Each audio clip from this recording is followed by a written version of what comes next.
Untuk menjadi kelompok ini itu harus menghafal ayat-ayat ini, harus pintar menghafal semua kalam Tuhan. Coba kita pikirkan, masa setelah kita menghafal seluruh kalam Tuhan kita menjadi seperti orang Hamas? Kan tidak mungkin. Kalau kita sudah menghafal seluruh kalam Tuhan itu akan memberikan pembaharuan budi kepada kita. Kalam Tuhan itu akan membuat kita jauh lebih baik. Kalam Tuhan itu akan melembutkan hati dan pikiran kita. Kalam Tuhan itu akan memberikan rasa kasih sayang kepada kita, sehingga kita mengasihi Tuhan, kita mengasihi sesama. Kalau memang benar-benar kalam Tuhan itu sudah kita hafal, sudah kita ketahui, tidak membuat kita jadi seperti ini sehingga bla bla bla bla bla bla. Tidak, Bapak Ibu, tidak.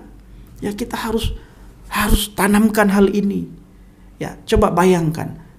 Pasti sebelum seseorang menghafal kalam Tuhan, membaca kalam Tuhan, dimulai dari apa?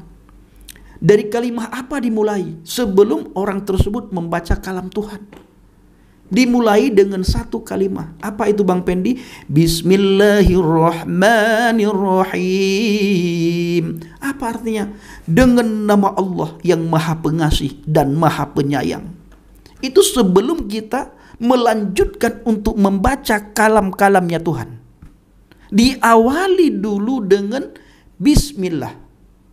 Bismillahirrahmanirrahim. Dengan nama Allah yang Maha Pengasih lagi Maha Penyayang.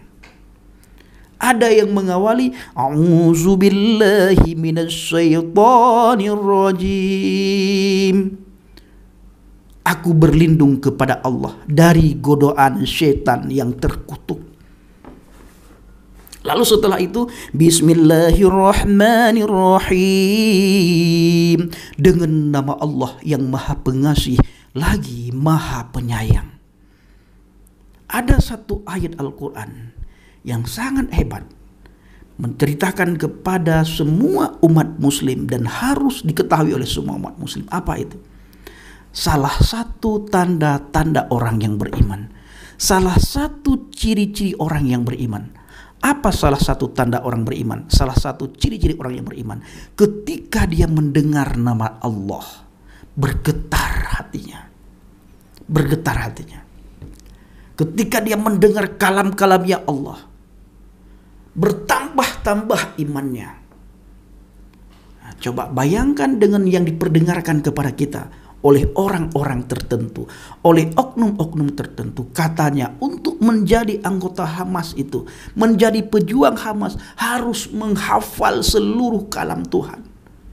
Saya tidak masuk akal. Saya tidak masuk akal. Karena setiap orang yang menghafal kalam Tuhan, yang membaca kalam Tuhan, pasti dimulai dari membaca Bismillahirrahmanirrahim. Ada yang mengawali dari membaca A'udzubillahi minasyaitonirrajim. Bismillahirrahmanirrahim. Ya Allah, aku berlindung daripada godaan syaitan yang terkutuk. A'udzubillahi minasyaitonirrajim. Dilanjutkan dengan kalimat Bismillahirrahmanirrahim. Dengan nama Allah yang Maha Pengasih lagi Maha Penyayang. Dengan nama Allah yang Maha Pengasih lagi Maha Penyayang. Lalu ada orang-orang tertentu memberitahukan kepada kita untuk menjadi pejuang Hamas. Orang tersebut harus menghafal, harus bisa menghafal khatam puluhan kali, beberapa kali kalam-kalamnya Tuhan. Saya ulangi sekali lagi. A'udzubillahi minasyaitonirrajim artinya, ya Allah, aku berlindung daripada godaan setan yang terkutuk. Tugas setan datang ke dunia ini untuk apa? Untuk membunuh. Tugas setan datang ke dunia ini untuk apa? Membinasakan. Tugas setan datang ke dunia ini untuk apa? Menghilangkan sukacita. Supaya kita tidak ada sukacita. Hidup kita dalam huru-hara, hidup kita dalam kekacauan, hidup kita dalam kepanikan, hidup kita dalam konflik. Ini tugas setan. Maka kita berlindung dari tugas-tugas setan seperti itu. Bismillahirrahmanirrahim. Dilanjutkan dengan kalimat dengan nama Allah yang Maha Pengasih lagi Maha Penyayang. Semakin kita sering menghafal kalam Tuhan, maka rahmat, kasih sayangnya Tuhan semakin nempel dalam hati dan pikiran kita. Sehingga kemanapun kita pergi, kita selalu membawa kasihnya Allah. Kita selalu membawa sayangnya Allah. Rasa kasih Allah, rasa sayang Allah akan tertanam dalam pikiran kita, akan tertanam dalam hati kita. Dan kemanapun kita pergi bertemu dengan siapapun, orang akan melihat kasih Allah. Orang akan melihat sayangnya Allah dalam otak kita. Sehingga mereka akan mengikuti cara hidup kita. Sehingga mereka akan mengikuti gaya hidup kita. Bapak Ibu lihat, ada artis-artis tertentu yang masuk agama Islam lewat siapa masuknya? Lewat Gus Miftah. Kenapa lewat Gus Miftah? Nah, ini harus dipikirkan. Kenapa lewat Gus Miftah? Kenapa tidak lewat ini? Ini saudaraku. Dan banyak artis-artis yang bukan beragama Islam, mereka sangat dekat dengan Gus Miftah. Pernahkah Gus Miftah mengajak mereka untuk masuk Islam? Tidak pernah. Tetapi ada beberapa artis yang masuk Islam lewat Gus Miftah. Seperti Deddy Corbuzier. Ya, pada sekali waktu Deddy Corbuzier telepon Gus Miftah. Dia berkata, aku ingin masuk Islam. Apa kata Gus Miftah ketika Deddy Corbuzier mengatakan, aku ingin masuk Islam? Ngapain kamu masuk Islam? Itu kata Gus Miftah. Jadi ada pertanyaan-pertanyaan yang diajukan oleh Gus Miftah kepada Deddy. Jangan kamu masuk Islam gara-gara ini, gara-gara ini, gara-gara ini. Saya pernah mendengar ucapan daripada Gus Miftah. Dan kita melihat bagaimana seorang Gus Miftah berteman dengan semuanya, yang tidak membeda-bedakan siapapun. Beliau ingin menunjukkan bahwa Islam yang harus kalian ketahui adalah seperti ini. Bukan seperti sono yang suka mengutuk, yang suka begono, yang suka begini. Jangan. Bapak Ibu, teman-teman muslim semuanya, Islam itu dikenal dengan rahmatan lil alamin. Ayo, ya tunjukkan rahmatan lil alamin. Bisakah kita menunjukkan rahmatan lil alamin kepada musuh kita? Bisakah kita menunjukkan rahmatan lil alamin kepada orang yang menghina kita? Bisakah kita menunjukkan rahmatan lil alamin kepada mereka yang mencaci maki kita? Bisakah kita menunjukkan rahmatan lil alamin kepada mereka yang memusuhi kita? Bisakah? Kalau kita hanya bisa menunjukkan rahmatan lil alamin kepada teman, sahabat, kerabat, orang-orang seiman, semua orang bisa. Tetapi kepada orang yang memusuhi, yang membenci, yang mengolok-ngolok agama kita, yang mengolok-ngolok iman kita, bisa nggak kita tunjukkan rahmatan lil alamin? Sebagaimana kalimah yang saya bacakan tadi. A'udzubillahi minasyaitonirrajim. Ya Allah, aku berlindung kepada Engkau dari godaan syaitan yang terkutuk. Dilanjutkan dengan kalimah Bismillahirrahmanirrahim. Dengan nama Allah yang Maha Pengasih lagi Maha Penyayang. Diawali dengan nama Allah yang Maha Pengasih dan Maha Penyayang. Diawali lagi, ya Allah, aku berlindung dari godaan syaitan yang terkutuk. Ayo hidupkan Rahman dan Rahimnya Allah dalam hidup Anda semuanya. Hidupkan itu, ya, dan hidupkan seperti kalimah yang sudah Anda bacakan. Ya Allah, aku berlindung dari godaan syaitan yang terkutuk. Dan hidupkan rahmatan lil alamin itu. Tunjukkan rahmat bagi orang-orang yang menghina agama, bagi orang-orang yang menghina Allah, bagi orang-orang yang menghina Rasul Allah. Tunjukkan. Jangan kita tunjukkan orang-orang nek melihat kita. Ya, jangan.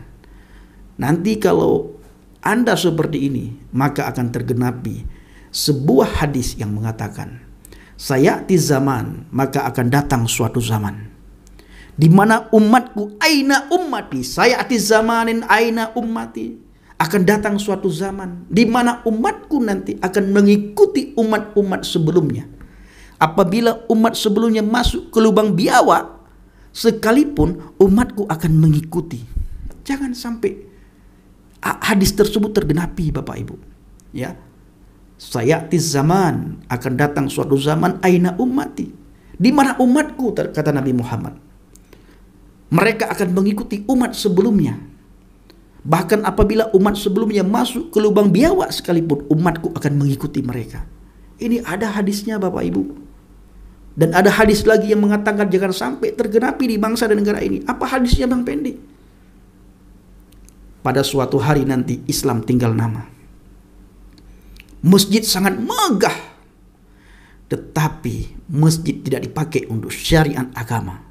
tetapi dipakai untuk politik. Nah, ini sudah terjadi, masjid-masjid saat ini dipakai untuk panggung politik. Dulu Bapak Ibu, waktu kecil saya, masjid itu jauh daripada panggung politik. Tidak boleh politik masuk ke masjid, tidak boleh. Sekarang kita melihat sendiri. Ini khusus video ini untuk teman-teman yang muslim. Al-Quran tinggal nama, tinggal tulisan. Semuanya akan tinggal tulisan. Nah, coba jangan sampai itu terjadi. Ya, jangan sampai. Contoh, supaya jangan kaget, cepat contoh, supaya jangan kaget. Negara Afghanistan, dengar, suka lihat di TV, lihat berita, 100% Muslim. Satu orang saja non Muslim nggak ada, Muslim semua. 7 suku, 99% ahli sunnah wal jamaah, madhabnya Imam Hanafi. Tarekatnya Naqsabandiyah, 1% Syiah. Perang saudara wis 40 tahun, paten-patenan sesama Islam, bom-boman, pasar dibom, sekolahan dibom, rumah sakit dibom, masjid dibom. Presidennya namanya Burhanuddin Rabbani, Profesor Burhanuddin Rabbani, keluar Mesir, apal Quran Al-Azhar, dipateni presidennya. Sampai sekarang bom meledak terus. Ayo, agamanya Islam tuh. Sampai kepengin ingin jalan ke Afghanistan, ingin tuh, coba tuh. Berarti martabat bangsa ini bukan agamanya, akhlak. Islam semua tuh. Ingin nggak? Ayo jalan-jalan yuk, presiden ke sana yuk. Ingin? Setornya. Kenapa Timur Tengah itu gagal jadi negara? Orang Islam ini susah diajak bernegara. Susah. Orang Islam ini paling gampang diajak memberontak. Orang Islam itu kan baca Al-Quran. Al-Quran itu imamuna. Dalam Islam itu Al-Quran adalah imamku. Jadi kalau orang Islam itu baca Al-Quran, itu seperti mendapat perintah langsung. Dan dia nggak mau ada negara yang menjembatani ini. Nggak gampang itu ngajak orang Islam masuk negara. Waqatiluhum hatta la takuna fitnah. Kalau Qurannya bilang begitu, dan perangilah mereka sampai nggak ada fitnah. Perang orang itu. Berat orang Islam ini diajak untuk menerima negara. Nah, di Indonesia ini capek para ulama ini, udah nyeret ini kesultanan Islam ini datang menerima republik, ya sudah. Ini yang menurut saya, khawatir saya, ada yang rawan ini, yang memprovokasi seolah-olah ini belum final, padahal ini udah dianggap final. Saya terus terang kecewa betul itu dengan tokoh-tokoh tua macam Pak Hendro dan lain-lain. Kerjaannya itu gangguin orang Islam terus. Wah, ini orang mau bikin negara khilafah. Khilafah apa? Khilafah itu konsep, ada dalam Al-Quran. Itu benih. Mau jadi kerajaan, oke. Nggak ada bentuk negara dalam Islam. Mau jadi kesultanan, oke. Mau jadi republik, oke. Mau menjadi federasi, oke. Mau jadi apapun, oke. Khilafah itu benih. Khilafah itu artinya tanggung jawab, pertanggungjawaban. Kita ini mengurusi sesama itu adalah pertanggungan. Inni ja'ilum fil ardi khalifah. Kata Tuhan ngomong sama malaikat, saya mau turunkan manusia ini sebagai khilafah, sebagai khalifah. Tuhan yang ngomong begitu. Maksudnya manusia ini dilengkapi oleh Tuhan sebagai fi ahsani taqwim, diciptakan sebagai makhluk yang sempurna, akalnya, budinya luar biasa semua, dikasih tanggung jawab ngurus manusia ini. Supaya manusia tahu bahwa ada konsepsi pertanggungjawaban di antara mereka, dan terjadilah itu. Sepanjang sejarah sudah terbentuk. Tiba-tiba sampai di Indonesia hari ini ada yang ingin memecah belah kita, menganggap konsepsi-konsepsi dasar agama sebagai ancaman kepada republik. Menurut saya inilah ancaman dan bahaya kepada negara kita sekarang. Saya salut kepada orang Kristen karena dia sudah menyelesaikan dengan berbagai perjanjian itu, berhasil mengakhiri berbagai konflik di antara sesama pemeluk keimanan itu. Ya mohon maaf, jangan salahkan saya, meskipun saya Islam, wallahi saya Islam. Tapi orang Kristen berhasil sadar dengan permusuhan-permusuhan ini, sehingga mereka membuat perjanjian di antara mereka. Ada nggak orang Kristen dan Katolik saling tebas hari ini? Nggak ada, karena mereka terikat oleh Westphalia Agreement dan juga Peace of Prague. Umat lain, Hindu, Buddha, Islam, tidak pernah punya perjanjian seperti ini. Sehingga kita apa hari ini yang terjadi? Sesama umat Islam saling bom. Masjid-masjid Ketika saya ke Mogadishu, Pak, saya masuk ke masjid aja saya harus noleh-noleh, Pak. Kalau saya masuk ke masjidnya pemerintah, saya bisa jadi diberondong tembakan oleh kelompok Al-Shabaab. Kalau saya masuk ke masjidnya Al-Shabaab, saya takut diberondong tembakan oleh pasukan pemerintah. Padahal sama pahamnya. Nah, baik saudaraku dikasih Tuhan, para pencinta Ajalah Baget, kiranya video ini bisa memberkati teman-teman muslim semuanya, bisa berpikir dan bisa merenungkan, banyak-banyak merenungkan dua kalimat. Yang pertama, a'udzubillahi minasyaitonirrajim. Ya Allah, aku berlindung kepada Engkau dari godaan setan yang terkutuk. Yang selanjutnya, bismillahirrahmanirrahim. Dengan nama Allah yang Maha Pengasih lagi Maha Penyayang. Ayo bawa, ya, hidupkan dua kalimat ini, a'udzubillahi minasyaitonirrajim dan bismillahirrahmanirrahim. Bila dua hal ini Anda bisa hidupkan, maka orang akan melihat rahmatan lil alamin pada diri Anda. Ya, bila kalian bisa menghidupkan dua kalimat ini, a'udzubillahi minasyaitonirrajim, bismillahirrahmanirrahim, maka dua kalimat ini yang akan kalian hidupkan, orang-orang akan melihat rahmatan lil alamin pada diri kalian. Oke, Bapak Ibu semuanya, terima kasih. Assalamualaikum warahmatullahi wabarakatuh. Salam Aki. Aku kabarkan Injil keselamatan. Bapak Yahweh Bishim Adonai Yesus HaMashiach. Ruach Kudus memberkati kita semua. Haleluya. Amin. Salam Murtadin. Terima kasih.